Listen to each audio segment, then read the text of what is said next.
नमस्कार, प्रणाम। हम नारायण सर आप लोग बताएंगे क्लास 10th के चैप्टर 1 वास्तविक संख्या में जो सबसे इम्पोर्टेंट है कुछ संख्याएं होती हैं, परिमेय संख्या, अपरिमेय संख्या, बहुत सारी संख्या है।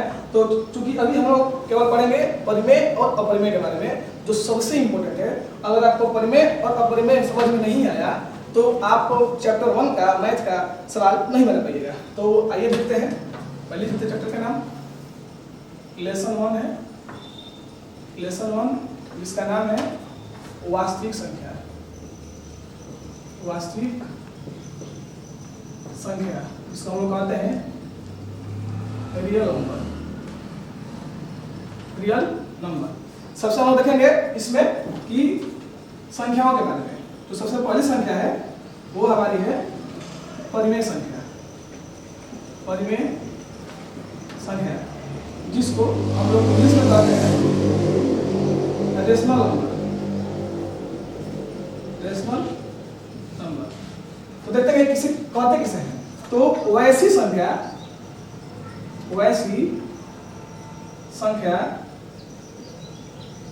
जिसे हम P बटा Q के रूप में लिख सके उसे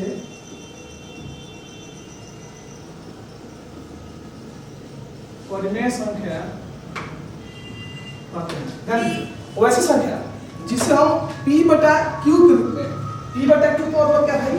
तो P बटा Q का मतलब ये हुआ कि जिसको हम बटा में लिख सके। बटा में अब P बटा Q नहीं समझे तो समझिए P बटा Q यानी बटा के रूप में कोई भी संख्या जिसे हम P बटा Q के रूप में लिख सके वो सारी की सारी संख्याएं परिमेय होंगी। जैसे आप लोग हम बताते हैं, फॉर एग्जाम्पल के लिए आप लोग कोई भी संख्या जो बटा में तो हम इसे लेंगे 1/2। 1/2 तो अब बताइए कि आप परिमेय संख्या है कि नहीं है? तो भाई साहब ये P बटा Q के रूप में है यानी बटा में है, जहाँ पे 1 है P का मान और 2 है Q का मान।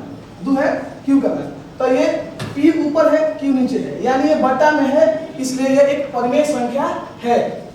और चूंकि एक बात और यहाँ पे ध्यान दीजिएगा, इसका एक लिमिट भी है कि जहाँ Q जो है वो नॉट इक्वल टू 0 यानी नीचे वाला का मान Q का मान 0 नहीं होना चाहिए किसी भी कीमत पे। जो Q है वो कभी भी 0 नहीं होना चाहिए।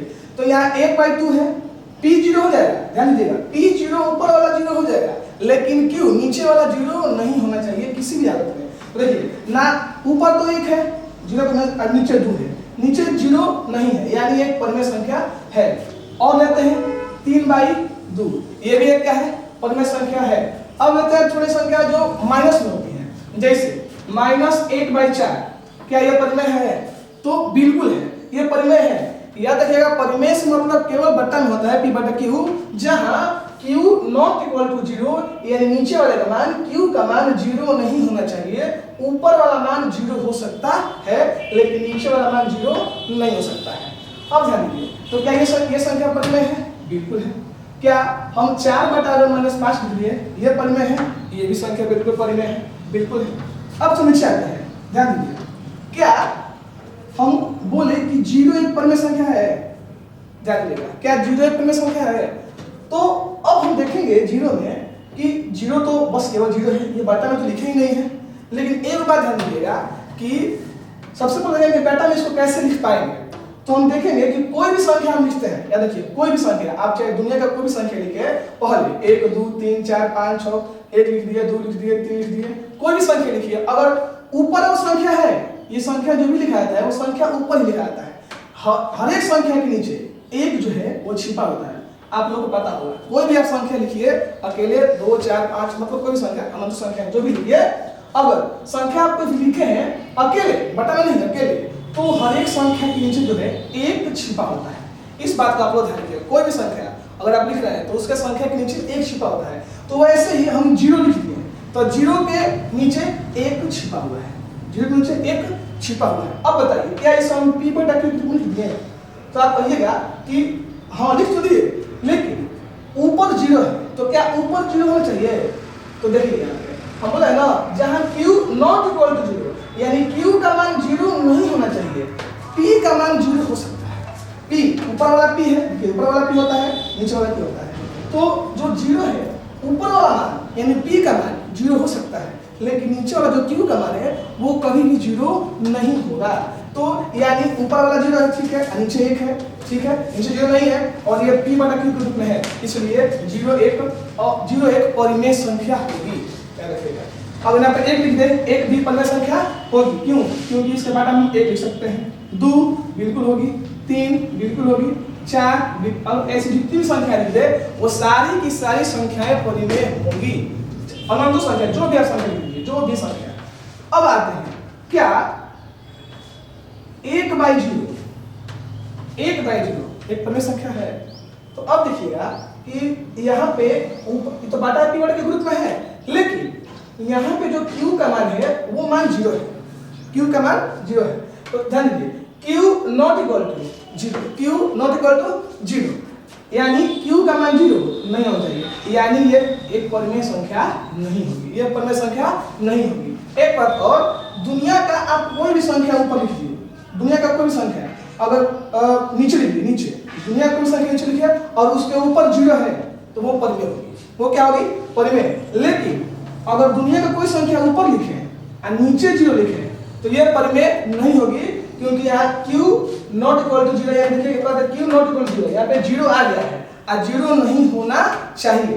तो भाई ये तो परिमेय संख्या है, लेकिन ये तो कोई संख्या नहीं हुई, तो इसका मान होता है अपरिभाषित। क्या होता है? अपरिभाषित, यानी इसको हम परिभाषित नहीं कर सकते हैं। अगर कोई भी संख्या ऊपर हो और नीचे 0 हो, तो अगर नीचे 0 आ जाए तो उसका मान होता है अपरिभाषित। और इसका मान क्या होता है? ये तो परिमेय है, ये तो परिमेय है, ये अपरिमेय है, ये परिमेय है, अपरिमेय नहीं चूंकि अपरिभाषित है, तो ये परिमेय है, लेकिन इसका मान क्या होता है? तो इसका मान होता है 0, यानी अगर दुनिया की कोई भी संख्या नीचे हो और ऊपर अगर 0 हो तो उसका मान 0, और दुनिया की कोई भी संख्या ऊपर हो और नीचे 0 हो तो उसका मान होता है अपरिभाषित। तो इसका जो मान होगा वो अपरिभाषित होगा। तो अब कोई एक संख्या रूट में होती है, जैसे कि √4, क्या ये परिमेय है? तो देखिएगा अगर कोई भी संख्या रूट में हो तो उसका वर्गमूल निकलता है। तो आपको पता होगा कि 4 का अगर वर्गमूल निकलेगा तो 2 आएगा, क्या आएगा? 2।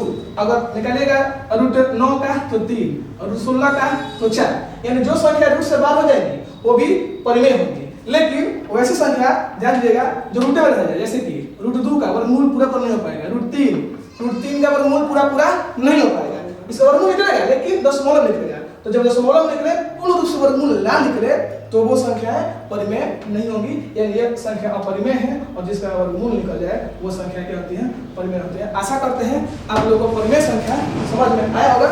अगर जिसको समझ में नहीं आया वो वीडियो को एक बार पीछे करके देख लेगा, अच्छे से पूरा समझ में आ जाएगा। नमस्कार, धन्यवाद।